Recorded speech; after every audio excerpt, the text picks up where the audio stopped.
성경 말씀 예레미야 13장 1절에서 7절입니다.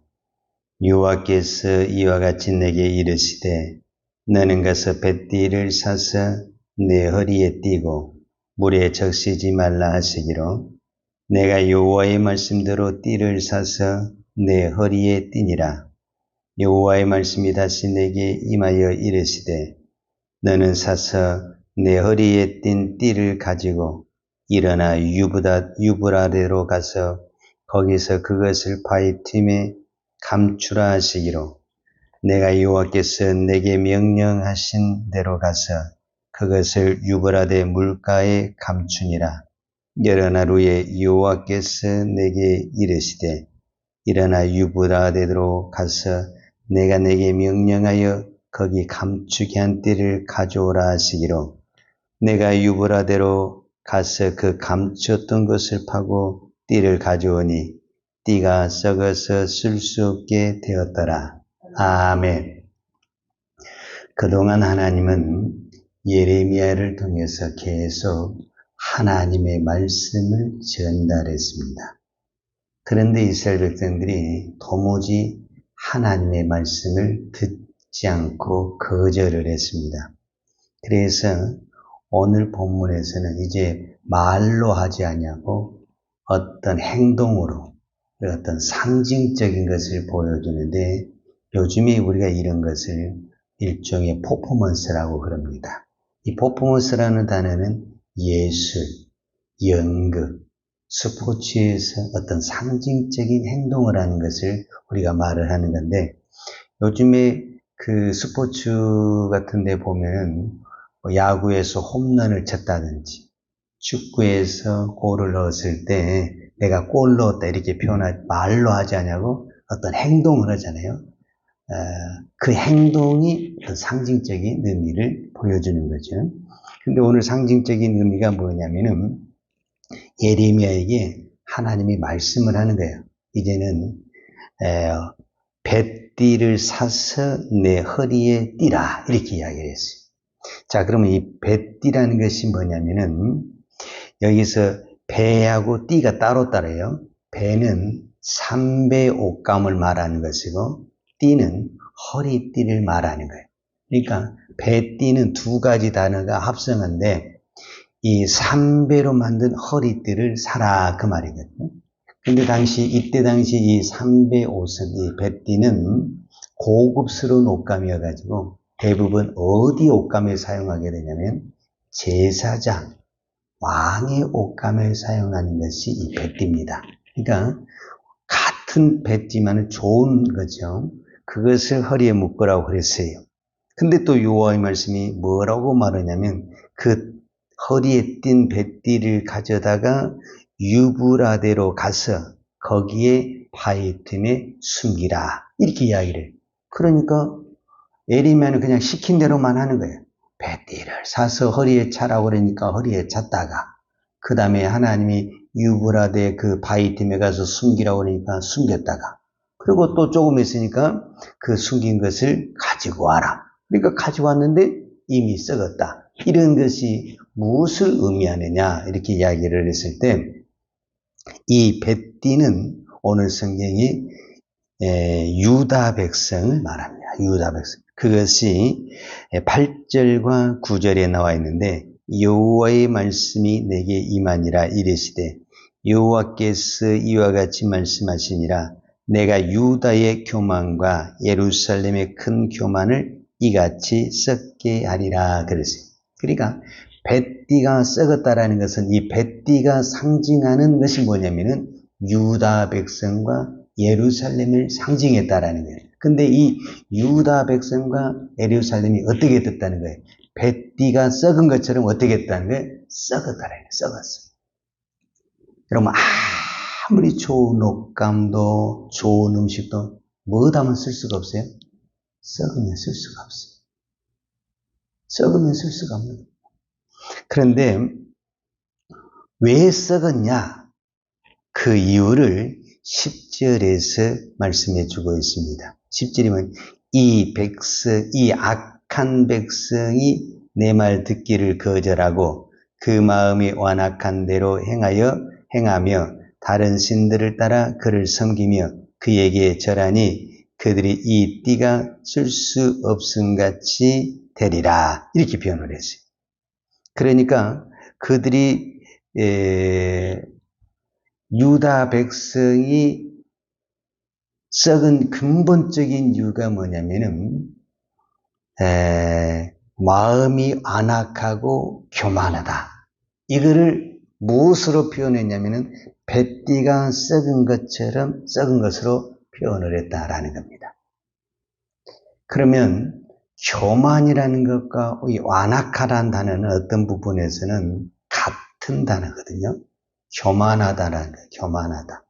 이 교만하다의 대표적인 사람이 누구냐면은 출애굽기에 이 완악하고 교만한 사람의 대표적인 사람이 출애굽기에 애굽의 바로 왕을 완악하고 교만하다. 이렇게 성경이 표현하거든요. 이게 이 완악하고 교만하다라는 이 말은 하나님의 말을 듣지 않는 것, 이거를 교만이라고 합니다. 세상에서 교만은 높은 자리에 올라가는 것, 이거를 교만이라고 해요. 그런데 우리가 신앙 안에서 성경에서 말한 교만은 하나님의 말을 듣지 않는 것, 그것을 교만이다. 이렇게 표현을 합니다. 그러니까 성경에서 교만하면 망한다 하는 것처럼 오늘 성경에서는 교만하면 썩는다. 이렇게 표현을 했다라고 볼 수가 있습니다. 지금까지 예레미야 1장에서 12장까지는 주로 하나님이 예레미야를 통해서 무슨 죄를 지적을 많이 했냐면 우상 숭배에 대한 지적을 많이 했습니다. 그런데 오늘 10절에서 이 우상 숭배가 곧 무엇이다라고 표현을 하고 있냐면은 교만이다라고 표현을 하고 있는 겁니다. 그러니까 우리는 교만하면은 그냥 하나님 앞에 내가 말을 듣지 않는 것, 이렇게 단순히 생각할 수도 있지만 오늘 성경에서는 그것을 무엇과 같은 취급을 했냐? 교만을 우상을 숭배하는 것과 같은 취급을 했다라는 거예요. 그러니까 교만이 왜 나쁘냐? 왜 하나님이 그렇게 교만을 싫어하느냐? 왜 하나님이 교만한 자를 넘어뜨리느냐? 그것은 결국은 무엇과 같냐? 우상을 숭배하는 것과 같다. 여러분, 우상을 숭배한다는 것은 곧 뭐냐면은 내가 신을 만들어서 그 신을 섬기는 거예요. 그러니까 우상을 섬기는 사람들의 첫 번째가 뭐냐면은 말을 안 듣고 자기 마음대로 하는 거예요. 그래서 결국은 우상을 섬긴다고 하지만은 우상을 섬기는 사람들이 자기가 신이라는 거예요. 자기가 신. 그래서 하나님은 이 백성을 이 뱃띠에 비교해서 썩은 뱃띠와 같이 이 백성이 교만과 우상 숭배로 썩어서 더 이상 쓸 수가 없다. 이렇게 표현을 합니다. 자, 오늘 우리가 한 가지 깊이 생각할 중에 하나가 뭐냐면 이스라엘 백성들은 그동안 계속 하나님이 예레미야의 선지자를 통해서 말씀을 해도 듣지도 않고 거절을 했습니다. 그런데 제가 오늘 이 말씀을 보면서 참 마음이 감동도 되면서 마음이 슬픈 것은 뭐냐면 하나님이 예레미야에게 말도 안 되는 말씀을 하시는 겁니다. 뱃띠를 사라. 그래서 허리에 이거는 너무너무 당연하고 좋은 거예요. 근데 그 뱃띠를 유브라데까지 가서 바위 틈에 숨기라. 그러면은 이 예루살렘에서 유브라데까지 가는 거리가 얼마냐? 왕복 거리가 1200km입니다. 1200km. 그러면 한 번은 숨겨놓아야 되니까 가야 되고 또 한 번은 그걸 가져와야 되니까 가야 되고 그럼 두 번을 왔다 갔다 해야 돼요. 두 번. 우리로 말하면 두 번을 왕복을 해야 돼요. 그러면 약 2500km를 가야 되는 거예요. 여러분 2500km를 가려면은 그때 당시 비행기가 있어요. 자동차가 있어요. 걸어서 갔다 와야 되는 거예요. 그럼 거의 1년을 걸려요. 1년을. 이 말도 안 되는 이 배를 옷을 갖다가 바위 틈에 숨겨라. 그랬더니 또 그냥 나중에 가서 그거를 가져와라. 아니, 애들 장난하는 것도 아니고 이거 뭐 하는 거냐, 그 말이에요. 말이 안 되잖아요. 그런데 예레미야는 단 한마디 불평을 안 해요. 토를 달질 않아요. 핑계대지 않아요. 그냥 시킨 대로 합니다. 시킨 대로. 이것을 믿음이라고 그럽니다. 여러분, 우리가 인간관계에서요, 사람을 믿잖아요. 말도 안 되는 말을 해도 믿습니다. 왜? 그 사람을 믿으니까 그러는 겁니다. 이게 믿음이라는 거예요. 근데 그 사람을 못 믿잖아요. 진실을 말해도 안 믿어버립니다. 왜? 믿음이 없으니까 그러는 거예요. 그러니까 예레미야는 왜 말도 안 되는 말을 하나님 하는데도 순종을 하냐? 하나님을 믿기 때문에 그렇다라는 겁니다. 믿으면 핑계가 없습니다. 믿으면 이유가 없습니다. 믿는데 무슨 이유가 있습니까? 그냥 순종하면 되죠. 안 믿으니까 핑계가 나오고 이유가 나오는 것이지, 믿으면 핑계가 없습니다. 믿으면 따지는 것이 없습니다. 내가 믿는데 하나님이 이렇게 하라겠다고 하면 그냥 하면 되는 거지. 하나님을 믿으니까. 근데 이스라엘 백성들이 그렇게 말을 해도 안 들었다는 것은 그들은 입술로는 하나님을 믿는다고 하지만 안 믿기 때문에 말을 안 듣는 겁니다. 여러분, 그렇지 않습니까? 믿으면 말을 듣게 돼 있습니다. 믿으면 순종하게 돼 있습니다. 그러나 안 믿으면 꼭 핑계를 대고 불평을 대고 이유를 대게 돼 있습니다. 그러니까 그 자체가 무엇을 증명하고 있냐면 믿음이 있다, 믿음이 없다를 증명하는 것입니다. 그러니까 이 예레미야 선지자를 통해서 예레미야는 불평이 없어요. 이유가 없어요. 하나님이 가거라 그러면 길이 멀든 말이 안 되든 그냥 하는 것입니다. 썩은 것 가져오라. 이거 어디다 쓰려고 하는데 단 한마디 물어보질 않습니다.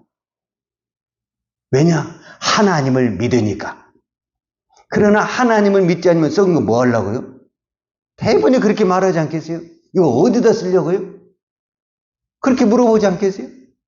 왜 그러느냐? 안 믿으니까 그렇다라는 겁니다. 오늘 이 벳디의 상징적인 나라가 유다와 예루살렘이다 그랬습니다. 이 벳디는 허리에 있을 때 아름답고 좋은 것입니다.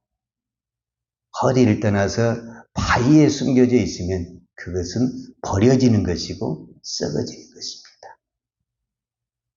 오늘 저와 여러분이 내가 있어야 할 자리에 있을 때 그것이 가장 행복하고 좋은 것입니다. 예수 믿는 우리가 이 세상에 어디든지 다 갈 수 있고 무엇이든지 다 할 수 있죠. 그러나 하나님의 사람으로서 있어야 될 자리에 있고 내가 가야 할 자리에 가 있을 때 그것이 행복한 것입니다. 학생은 학교에 갈 때가 가장 아름다웠고 직장인은 직장에 갈 때가 가장 아름답습니다. 예수 믿는 우리는 이렇게 새벽이지만 이렇게 기도할 때가, 우리가 예배를 드릴 때가 가장 아름다운 것입니다. 오늘도 내가 서야 할 자리가 있고 내가 있어야 할 자리가 있습니다. 그 자리에 있을 때, 그 자리에 남들이 보기에 보잘것없고 천한 자리인 것 같고 누가 알아주지 않는 자리다 할지라도 사람은 그 자리에 있을 때, 하나님이 있으라온 그 자리에 있을 때 그 자리가 가장 아름답고 복된 자리입니다. 이스라엘 백성들은 그것을 거부하고 엉뚱하게 우상하게 달라붙고 이방 나라에 달라붙다가 썩고 교만해서 버림을 당했습니다. 바로 그것입니다. 오늘 우리가 부족하지만 하나님께 탁 뱃띠가 허리띠에 탁 달라붙어 있는 것처럼 우리가 하나님께 딱 달라붙어 있을 때 그때가 아름답고 그때가 가장 좋은 것입니다.